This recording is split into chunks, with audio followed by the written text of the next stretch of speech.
I think what sets Ecology apart as an institution is we work with lots of partners, and we sometimes have live briefs that are set by external brands of stuff in the industry. One of the most notable ones is Hallmark. Another one is the Penguin Design Brief, which is about book design. The most exciting project for me since graduating was working with Biffy Clyro on some gig posters for their acoustic tour. I focused on gig posters for my final major project, so actually making them for a band and seeing them screen printed really felt like I'd kind of made it. Since my first year at Plymouth College of Art, I was trying to be as active as possible.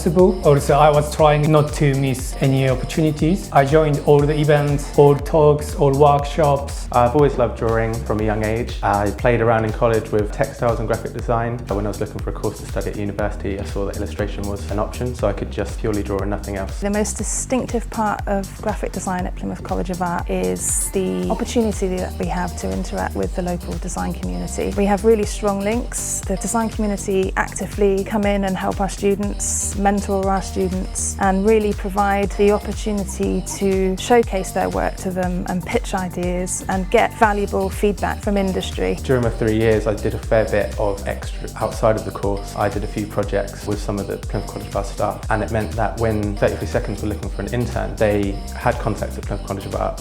They put my name forward. Then I got 3 months internship opportunities, and it turned out to permanent position. We worked with Sky, Peugeot, Greenpeace, Amazon Student, Toys R Us, Magnus. I was able to use those skills and expand what I could do. Come and visit. That is the thing that wins students over every time they finally come to an open day or they come for an interview. If you're one of the people that feels like you will thrive in an environment like this, when you come here, you will feel it straight away.